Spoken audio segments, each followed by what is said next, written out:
everyone, good to be with you again. Jesus said to his disciples, "If you want to follow me, deny yourself, take up your cross and follow me." Matthew chapter 16, verse 24. But a lot of us live in denial of this quotation because I hear a lot of people oppose it by claiming that Christ has borne all the cross that they needed to bear and so has set us free from the burden of old sin. Well, it is true, but we must pick up our cross as he did his and follow him as he commanded.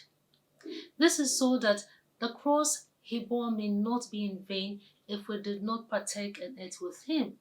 We cannot take him for granted and live reckless lives, leaning only on his own sacrifice. Doing so shows that we are unrepentant, ungrateful, and unwilling to embrace his gospel and his likeness of love and justice. It even shows that we do not understand the import of the cross and its teaching. The cross is a symbol of suffering, shame, and death that through Jesus Christ leads to glory, love, and everlasting life. Like Jesus had his victories over his cross, so would we if we carry our own cross as his followers. The cross we are called to bear are the trials we face daily to choose right over wrong, even if the wrong is attractive and the right threatens our physical pleasures and existence. It may sound like a tall order, but it is the right thing to do in order to show love and consideration towards our neighbor and to uphold justice.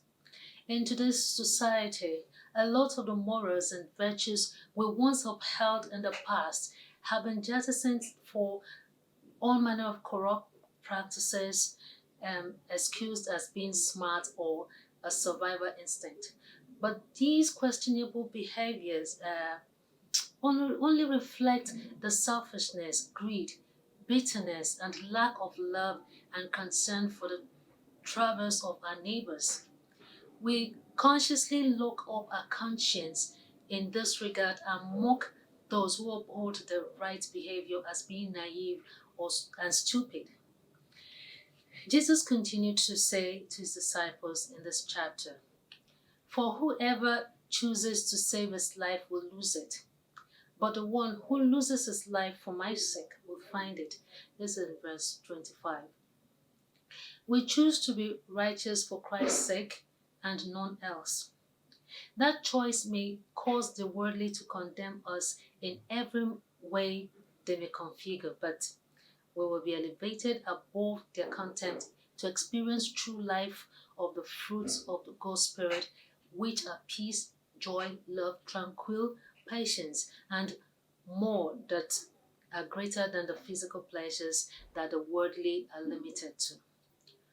The cross sets us free from the burden of hidden guilt that gradually eats up life.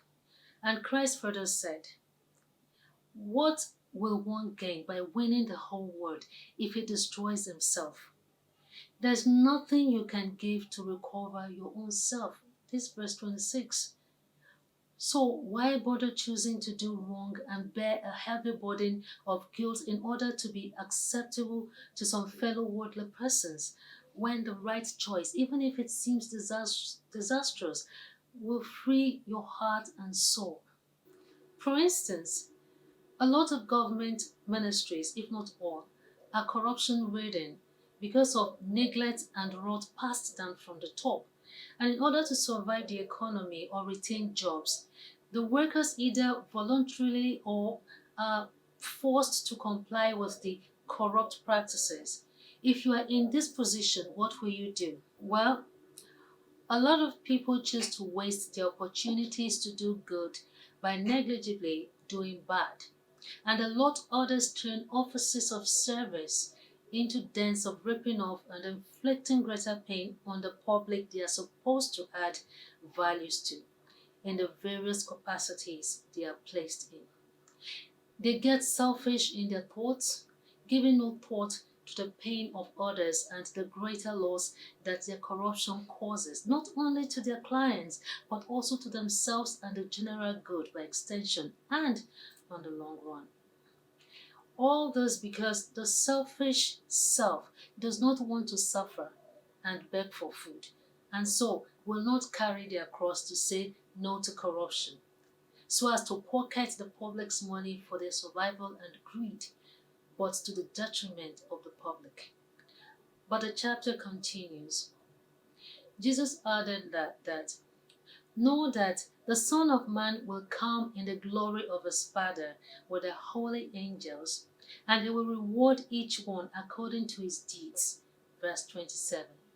The right choice you make for the sake of love, peace, and justice will not go in vain, even if it seems likely to at that time. For a faithful, trained God will reward you fittingly in his own time, crowning you with glory, with the fruits of the Holy Spirit, and with everlasting life. Remember, there's no crown without a cross. So why deny your cross by ignoring this command to carry it and follow him? You want to feel among the bandwagon and lose your life, your soul, and then pretend thinking that Christ's sacrifice will wipe off your sin at your whim? Do not take your God for a fool. It is sacrilegious to do so. I am Ifeanyi Chukwu, asking us to carry and embrace our cross with Jesus Christ and also share in his crown of glory and everlasting life. May God help us as we do this. This is my musing today.